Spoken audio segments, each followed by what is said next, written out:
പിതാവിൻ്റെയും പുത്രൻ്റെയും പരിശുദ്ധാത്മാവിൻ്റെയും നാമത്തിൽ തന്നെ ആമേൻ. ഇരിക്കാം.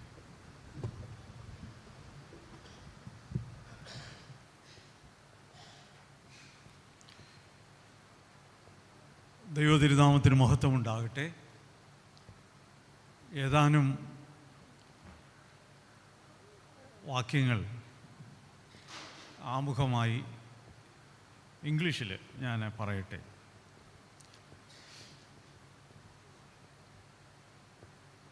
I greet you all in the precious name of our Lord and Savior Jesus Christ. Today, we have with us a special guest from the United Kingdom. I just want to welcome her to our midst. Her name is Miss Daphne Richards.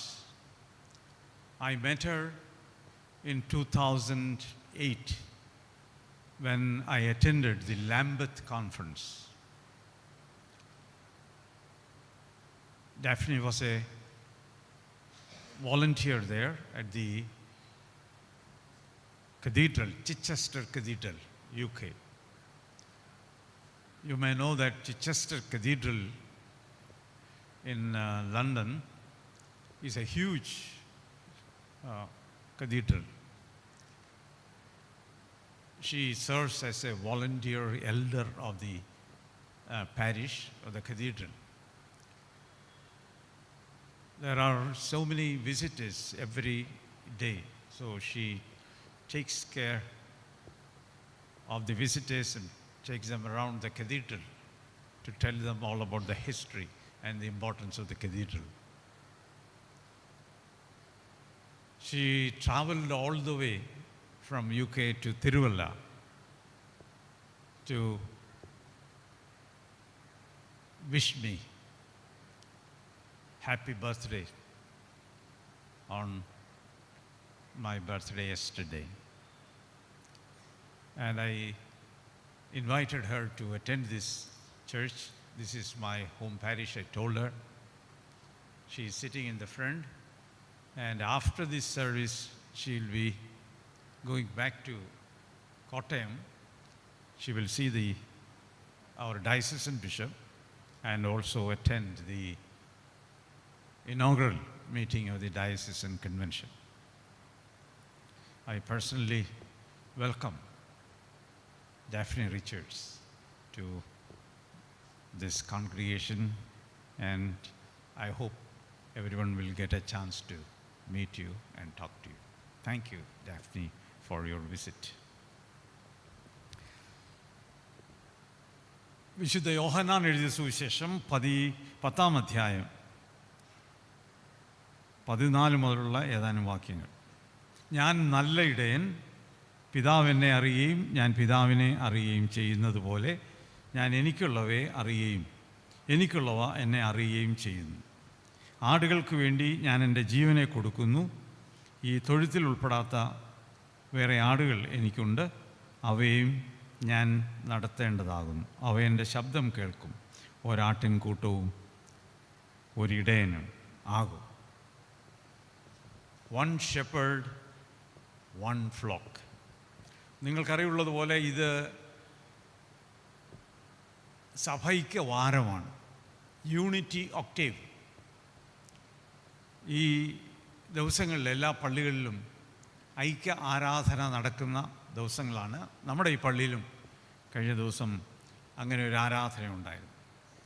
സഭ ഐക്യം ഇന്ന് നാം ജീവിക്കുന്ന ഈ ലോകത്ത് സമൂഹത്തിൽ ഏറെ അനിവാര്യമായ ഒന്നാണ്. അതുകൊണ്ട് ദൈവശാസ്ത്രപരമായും പ്രായോഗിക തലത്തിലും വളരെ പ്രാധാന്യമർഹിക്കുന്ന ഒരു വിഷയമാണ് സഭൈക്യം. അതേക്കുറിച്ചുള്ള പഠനങ്ങളും പ്രഭാഷണങ്ങളും ഒക്കെ ധാരാളം നടക്കുന്നുണ്ട്.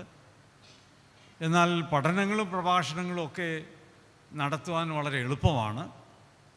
എന്നാൽ പ്രായോഗിക തലത്തിൽ സഭൈക്യം ഒരു യാഥാർത്ഥ്യമായി തീരണമെങ്കിൽ ഒരുപാട് മുമ്പോട്ട് പോകേണ്ടിയിരിക്കുന്നു. അതുകൊണ്ട് യേശു കർത്താവ് യോഹന്നാൻ്റെ സുവിശേഷത്തിൽ നമ്മൾ വായിക്കുന്ന പോലെ യേശു കർത്താവിൻ്റെ പ്രാർത്ഥന എല്ലാവരും എന്നിൽ ഒന്നാകണം എന്നുള്ള പ്രാർത്ഥന നാം ഇന്നും പ്രാർത്ഥിക്കുകയാണ്. കാരണം അങ്ങനെയുള്ള ഒരു ഐക്യത്തിൻ്റെ ആവശ്യം ഇന്ന് വളരെയധികമുണ്ട്. നമുക്ക് തിരുവല്ലയെക്കുറിച്ച് ചിന്തിച്ചാൽ, എൻ്റെ ഒരു നോട്ടത്തിൽ തിരുവല്ല എന്ന് പറയുന്നത് ഒരു റിലീജിയസ് സൂപ്പർ മാർക്കറ്റാണ്. അതിന് കാരണം ഈ തിരുവല്ലയിലില്ലാത്ത സഭകളില്ല. കാത്തലിക് വിഭാഗത്തിലാണെങ്കിലും പ്രോട്ടസ്റ്റൻ്റ് വിഭാഗത്തിലാണെങ്കിലും ഈ ന്യൂ ജനറേഷൻ വിഭാഗത്തിലാണെങ്കിലും മിക്കവാറും ലോകത്തിൽ കാണുന്ന എല്ലാ സഭാവിഭാഗങ്ങളും തിരുവല്ലയിലുണ്ട്. ഇവരെല്ലാവരും യേശു കർത്താവിനെ ആരാധിക്കുന്നവരാണ്. എങ്കിലും നമ്മൾ എല്ലാവരും പല തട്ടിലാണ്. സഭ ഐക്യം, യൂണിറ്റി എന്ന് പറയുമ്പോൾ രണ്ട് തലങ്ങളിൽ അതിനെ കാണാനായിട്ട് സാധിക്കും. ഒന്ന്, സഭകൾ തമ്മിലുള്ള ഐക്യം. അല്പം കൂടെ വിശാലമായ അർത്ഥത്തിൽ ഇപ്പോൾ ചിന്തിച്ചു വരുന്നുണ്ട് മറ്റു മതസ്ഥരുമായിട്ടുള്ള ഐക്യം. അതുമാത്രമല്ല, ഈ ഭൂമിയുമായിട്ടുള്ള, പരിസ്ഥിതിയുമായിട്ടുള്ള ഐക്യം എന്നൊക്കെ വളരെ വിശാലമായ അർത്ഥത്തിൽ ഇതിനെ കാണാറുണ്ട്, എക്യുമെനിസത്തെ കാണാറുണ്ട്. എന്നാൽ ഇന്ന് അതിലേക്കൊന്നും പോകുന്നില്ല. ഇന്ന് സഭ ഐക്യം എന്നുള്ള ആ ഒരു ചിന്തയിൽ നമ്മൾ ശ്രദ്ധിക്കുമ്പോൾ, ഇപ്പോൾ യോഹന്നാൻ്റെ സുവിശേഷത്തിൽ നമ്മൾ വായിച്ചതുപോലെ ഒരു ഇടയനും ഒരു ആട്ടിൻകൂട്ടവും. എന്താണ് യേശു പറയാൻ ശ്രമിക്കുന്നത്? ഒരു ഇടയനും ഒരാട്ടിൻകൂട്ടും. യേശു തന്നെ പറയുകയാണ്, ഞാനാണ് നല്ല ഇടയൻ. Jesus identified himself as the one shepherd. വേറെ ഇടയന്മാരില്ല, യേശു മാത്രമാണ് ഇടയൻ. അതുകൊണ്ട് ഐക്യത്തിൻ്റെ കേന്ദ്ര ബിന്ദു എന്ന് പറയുന്നത് യേശു കർത്താവ് തന്നെയാണ്. അപ്പോൾ നമ്മൾ പറയേണ്ടി വരുന്നു, സഭൈക്യം എന്ന് പറയുന്നത് ക്രിസ്തു കേന്ദ്രീകൃതമാണ്. Unity is Christ centred. അത് നമ്മൾ അടിവരയിട്ട് പറയേണ്ടിയിരിക്കുന്നു. അത് ഏതെങ്കിലും മാനുഷികമായിട്ടുള്ള ഘടന അടിസ്ഥാനപ്പെട്ടല്ല ഇരിക്കുന്നത്, അല്ലെങ്കിൽ സംഘടനാപരമായിട്ടുള്ള ഐക്യം, അതേക്കുറിച്ചല്ല യേശു പറയുന്നത്. യേശു കർത്താവാണ് എല്ലാവരെയും ഒന്നിച്ച് നിർത്തുന്ന ഇടയൻ. കാരണം നമ്മളെല്ലാവരും ഒത്തുചേരുന്നത് യേശു കർത്താവിലാണ്. നാം എല്ലാവരും അവൻ്റെ അനുയായികളാണ്. നാം എല്ലാവരും യേശു കർത്താവിനെയാണ് പിൻപറ്റുന്നത്. അതുകൊണ്ട് ആദ്യം എനിക്ക് പറയാനായിട്ടുള്ളത്, unity is Christ centred because he is the only shepherd. അത് നമ്മളെപ്പോഴും ഓർത്തിരിക്കണം. എന്നാൽ യേശു കർത്താവ് അവിടെ ആട്ടിൻകൂട്ടത്തെ പറയുമ്പോൾ വളരെ വിശാലമായ അർത്ഥത്തിൽ പറയുന്നുണ്ട്. ആ ആട്ടിൻകൂട്ടത്തെ അല്പം കൂടെ വിശാലമായി പറയുമ്പോൾ, ഈ കൂട്ടത്തിൽ ഉൾപ്പെടാത്ത വേറെയും ആടുകൾ എനിക്കുണ്ട് എന്ന് പറയുമ്പോൾ എന്താണ് ദി അതർ ഷീപ്പ് എന്ന് പറയുന്നത്? എന്താണ്? നിശ്ചയമായും അതൊരു യേശു കർത്താവിൻ്റെ ആ വാക്കുകൾ നമ്മൾ കേൾക്കുമ്പോൾ അതൊരു വളരെ റാഡിക്കലായിട്ടുള്ള ഒരു സജഷനാണ് യേശു കർത്താവ് പറയുന്നത്. ഈ കൂട്ടത്തിൽ യേശു കർത്താവിൻ്റെ മുമ്പിലുണ്ടായിരുന്ന ശിഷ്യന്മാരും യഹൂദന്മാരുമാണ്. അപ്പോൾ അവരെ നോക്കി പറയും, നിങ്ങളിൽ ഉൾപ്പെടാത്തവരും എനിക്കുണ്ട്, എൻ്റെ ആട്ടിൻകൂട്ടത്തിലുണ്ട് എന്ന് പറയുന്നത് നിശ്ചയമായും ജാതികളെക്കുറിച്ചാണ്. ആ കൂട്ടത്തിലാണ് നിങ്ങളും ഞാനും വരുന്നത്. കാരണം ആ കർത്താവിൻ്റെ ശിഷ്യഗണം ലോകം മുഴുവനും ആയപ്പോൾ നിങ്ങളും ഞാനും അതിലായി. അപ്പോൾ ആ വലിയ ആട്ടിൻകൂട്ടത്തിൽപ്പെട്ട ആളുകളാണ് നമ്മൾ. നമുക്കാകെ ഒരു ഇടയനേ ഉള്ളൂ, അത് നമ്മളുടെ യേശു കർത്താവാണ്. അതുകൊണ്ട് ഈ ബന്ധത്തെ എങ്ങനെയാണ് നിർവചിക്കുന്നത് എന്ന് ചോദിച്ചാൽ, എൻ്റെ അഭിപ്രായത്തിൽ യൂണിറ്റി ത്രൂ റിലേഷൻഷിപ്പ്, ഈ ഐക്യം സാധ്യമാകുന്നത് ബന്ധത്തിലാണ്. യേശു കർത്താവുമായിട്ട് ഉള്ള ആഴമേറിയ ബന്ധമാണ്. അതുമാത്രമാണ് ആ ഐക്യത്തെ ശക്തമാക്കും. ഇവിടെ യേശു കർത്താവ് പറയുന്നുണ്ട്, they will listen to my voice. എത്ര ശക്തമായിട്ടാണ് പറയുന്നത്, അവർ എൻ്റെ വാക്ക് കേൾക്കും. അപ്പോൾ ആ ഇടയൻ്റെ വാക്ക് കേൾക്കുന്നതിലൂടെ, ആ ബന്ധത്തിലൂടെയാണ് ഈ ഐക്യം അത് ഒരു യാഥാർത്ഥ്യമായി തീരുന്നു. അപ്പോൾ ഇതാണ് രണ്ടാമത് ഞാൻ പറയാൻ ആഗ്രഹിച്ചത്. Unity comes through relationship. നമുക്ക് ഇന്ന് വിഭാഗീയത കൂടുകയാണ്. പല കാരണങ്ങളുണ്ട്. വിഭാഗീയതയുടെ കാരണങ്ങൾ അന്വേഷിച്ചാൽ ഒരുപാടുണ്ട്. പ്രത്യേകിച്ച് ഇന്നത്തെ ഈ സാമൂഹിക മാധ്യമങ്ങളൊക്കെ വളരെ സജീവമായി നിൽക്കുമ്പോൾ ഇന്ന് ആരെക്കുറിച്ചും ആർക്കും എന്തും പറയാനുള്ള സ്വാതന്ത്ര്യമുണ്ട്. അത് തെറ്റായിക്കൊള്ളട്ടെ ശരിയായിക്കൊള്ളട്ടെ. അതുകൊണ്ട് അത്തരത്തിലുള്ള പ്രവണതകൾ ഈ റിലേഷൻഷിപ്പിനെ തകർക്കുന്നതാണ്. എന്നാൽ ഐക്യം ആഗ്രഹിക്കുന്ന ഒരുവൻ അത്തരത്തിലുള്ള കാര്യങ്ങളിൽ ഏർപ്പെടില്ല. അതുകൊണ്ട് യേശു കർത്താവുമായിട്ടുള്ള ബന്ധം എല്ലാവരെയും ഒന്നിപ്പിക്കുന്നു എന്നുള്ളതാണ്. കാരണം ഞാൻ യേശു കർത്താവുമായിട്ട് ബന്ധപ്പെട്ടിരിക്കുന്നു, നീയും ബന്ധപ്പെട്ടിരിക്കുന്നു. അതുകൊണ്ട് നമ്മൾ രണ്ടും ഒന്നാണ്. അപ്പോൾ യേശു കർത്താവിൻ്റെ വാക്കുകൾ കേൾക്കുന്നത് യഹൂദനാകട്ടെ ജാതിക്കാരനാകട്ടെ ആരുമായിക്കൊള്ളട്ടെ ആ ബന്ധത്തിലൂടെയാണ്. അതല്ലാതെ ചില ആളുകൾ വാശി പിടിക്കുന്നത് പോലെ യൂണിറ്റി കംസ് ത്രൂ ഡോക്ട്രിൻ. അതിനെക്കുറിച്ചാണല്ലോ പലപ്പോഴും ഈ വഴക്കുകളൊക്കെ നടക്കുന്നത്, ആർഗ്യുമെൻ്റൊക്കെ നടക്കുന്നത്. ഡോക്ട്രിനൽ ഡിസ്പ്യൂട്ട് ഉണ്ടാകുന്നു. അപ്പോൾ നമ്മളെ തമ്മിൽ അകറ്റുന്ന ഒന്നാണ് അതൊക്കെ. കറക്റ്റ് ഡോക്ട്രിൻ എന്ന് പറയുന്നത് എൻ്റെയാണ്, നിങ്ങളുടെ ഒന്നും കറക്റ്റല്ല. അത് പ്രത്യേകിച്ച് ഈ കാര്യം സാമൂഹ്യ മാധ്യമങ്ങളിലൊക്കെ മറ്റുള്ളവരെക്കുറിച്ച് അപഖ്യാതി പറയുകയും താറടിച്ച് കാണിക്കുകയും ചെയ്യുന്ന പ്രവണതയുണ്ടല്ലോ. എന്നാൽ നമ്മൾ മനസ്സിലാക്കേണ്ട ഒരു കാര്യം, ആ ഡോക്ട്രിനല്ല നമ്മളെ ഒന്നിപ്പിക്കുന്നത്. നമ്മളെ ഒരു ഓർഗനൈസേഷണൽ സെറ്റപ്പ് ഒന്നുമല്ല ഒന്നിപ്പിക്കുന്നത്, യേശുവാണ്. അതുകൊണ്ടാണ് ആദ്യമേ പറഞ്ഞത്, ഐക്യത്തെക്കുറിച്ച് ഗൗരവമായി ചിന്തിക്കുന്നവർ യേശുവുമായിട്ടുള്ള ബന്ധത്തെക്കുറിച്ചാണ് ഓർക്കേണ്ടത്. അതുകൊണ്ട് ഞാൻ വീണ്ടും അത് ആവർത്തിക്കുകയാണ്. Unity is Christ centred. പിന്നെ രണ്ടാമത്തെ കാര്യം, ഈ ഐക്യമെന്ന് പറഞ്ഞാൽ എന്താണ്, അതിനെ എങ്ങനെയാണ് നിർവചിക്കുന്നത്? ഒരുപാട് ആളുകൾ, വിവിധ സഭാവിഭാഗങ്ങൾ യൂണിറ്റിയെ പലതരത്തിൽ ഡിഫൈൻ ചെയ്യുന്നുണ്ട്. അപ്പോൾ ചില ആളുകൾ പറയുന്നത് ഈ യൂണിറ്റി എന്ന് പറയുന്നത് ഇൻസ്റ്റിറ്റ്യൂഷണൽ യൂണിറ്റിയാണ്, സംഘടനാപരമായ ഓർഗനൈസേഷണൽ ആയിട്ടുള്ള യൂണിറ്റിയാണ് വേണ്ടത് എന്ന് വാശി പിടിക്കുന്ന ആളുകളുണ്ട്. അങ്ങനെ ആയിരിക്കുന്നവരുമുണ്ട്. അവർക്ക് അവരുടെ ഒരു സിസ്റ്റം എന്ന് പറയുന്നത് ഒരു ഹൈറാർക്കിക്കൽ സിസ്റ്റമാണ്. അതിലേറ്റവും മുകളിൽ ഹെഡ് ഒരാളുണ്ട്, അതിന് താഴെ താഴെ താഴെ ഇങ്ങനെ ജനങ്ങളെല്ലാവരും. ഈ ഒരു സിസ്റ്റം ഫോളോ ചെയ്യുന്നത് കത്തോലിക്ക സഭയാണ്. അപ്പോൾ അവർ എപ്പോഴും അടിവരയിട്ട് പറയുന്നത് ഒരു ഇൻസ്റ്റിറ്റ്യൂഷണൽ യൂണിറ്റിയെക്കുറിച്ചാണ്. എന്നാൽ പ്രോട്ടസ്റ്റൻ്റ് സ്വഭാവങ്ങൾ ഇതിൽ നിന്ന് തികച്ചും വിഭിന്നമായി അവർ എടുത്തിരിക്കുന്ന നിലപാട്, അത് ചർച്ച് ഓഫ് ഇംഗ്ലണ്ടാവട്ടെ, CSI ആകട്ടെ, CNI ആകട്ടെ, മറ്റ് സഭാവിഭാഗങ്ങളാകട്ടെ, അവരെടുത്തിരിക്കുന്ന യൂണിറ്റിയുടെ നിർവചനം എന്ന് പറയുന്നത് സ്പിരിച്വൽ യൂണിറ്റി എന്നാണ്. സ്പിരിച്വൽ യൂണിറ്റി, അത് ഞാൻ മുമ്പ് പറഞ്ഞ പോലെ ആ ഐക്യമെന്ന് പറയുന്നത് ക്രിസ്തുവിലുള്ള ഐക്യം എന്ന് നമ്മൾ സാധാരണ പറയുന്നത്. അപ്പോൾ യൂണിറ്റി ഇൻ ക്രൈസ്റ്റ്, അതായത് യേശുവിൽ നമ്മളെല്ലാവരും ഒന്നാണ്, അതാണ് ഐക്യം. ഒരുപക്ഷെ അതിനോട് യോജിക്കാത്ത ആളുകൾ ഉണ്ടായേക്കാം. പക്ഷേ മിക്കവാറും ഒരു പ്രോട്ടസ്റ്റൻ്റ് നിലപാടെന്ന് പറയുന്നത് ഈ സ്പിരിച്വൽ യൂണിറ്റിയാണ്.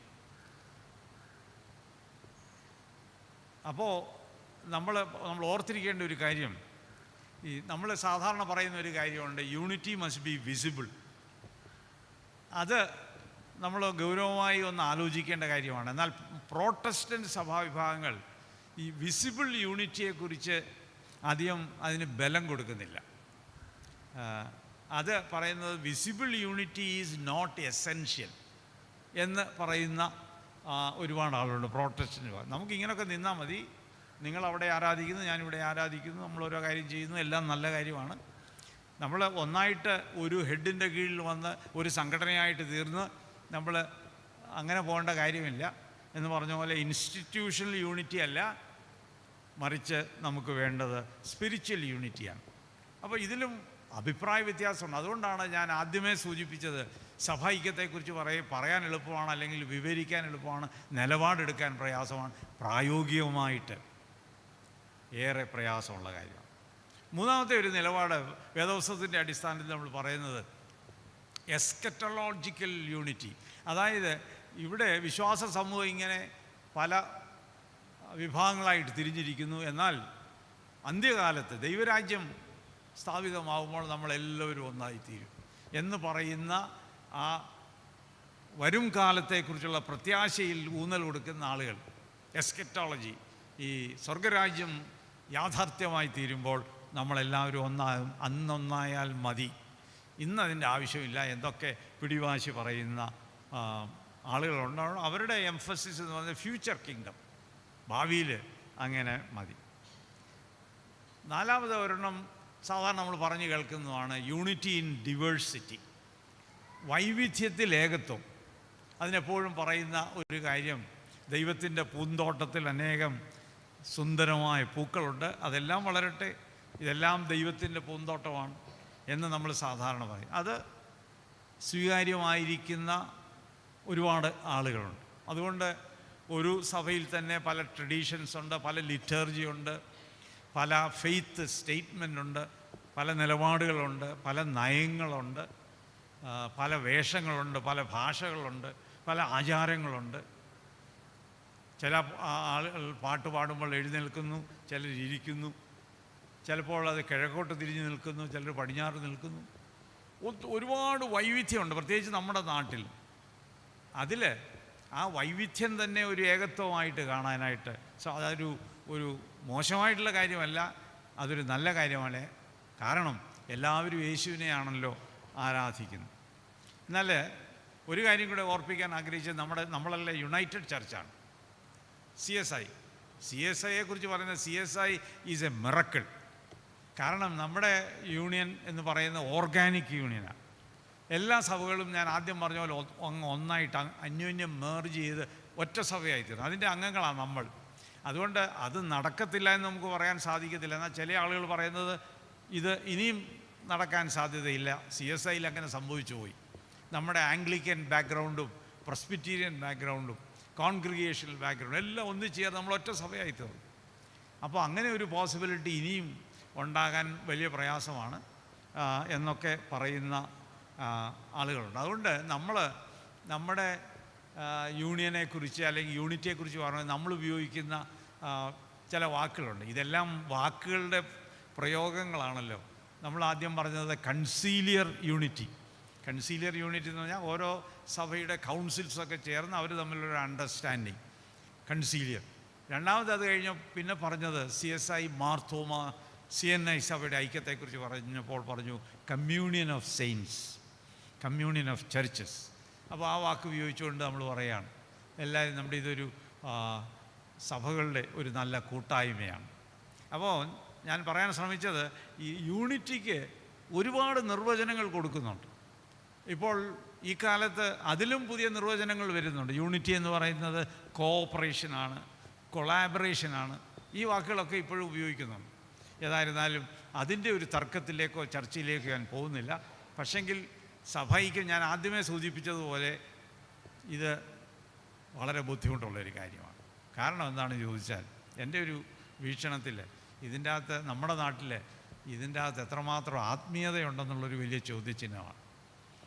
നമ്മുടെ നാട്ടിലെ സഭകളൊക്കെ വലിയ റിച്ചായി തീർന്നു. എല്ലാവർക്കും ഒരുപാട് ലാൻഡഡ് പ്രോപ്പർട്ടി ഉണ്ട്, ഒരുപാട് അസറ്റ്സ് ഉണ്ട്, ഒരുപാട് ഇൻസ്റ്റിറ്റ്യൂഷൻസ് ഉണ്ട്. അതെല്ലാം ഒന്നിച്ചേർന്ന് വിട്ടുകൊടുക്കുക എന്നൊക്കെ പറയുമ്പോൾ അത് ഈ പറയുന്നത് പോലെ എളുപ്പമല്ല. അത് ദൈവം തമ്പുരാൻ നേരിട്ട് ഇടപെട്ട് എങ്കിൽ മാത്രമേ ഒരു വിസിബിൾ യൂണിറ്റി ഉണ്ടാവൂ എന്നാണ് എനിക്ക് തോന്നുന്നത്.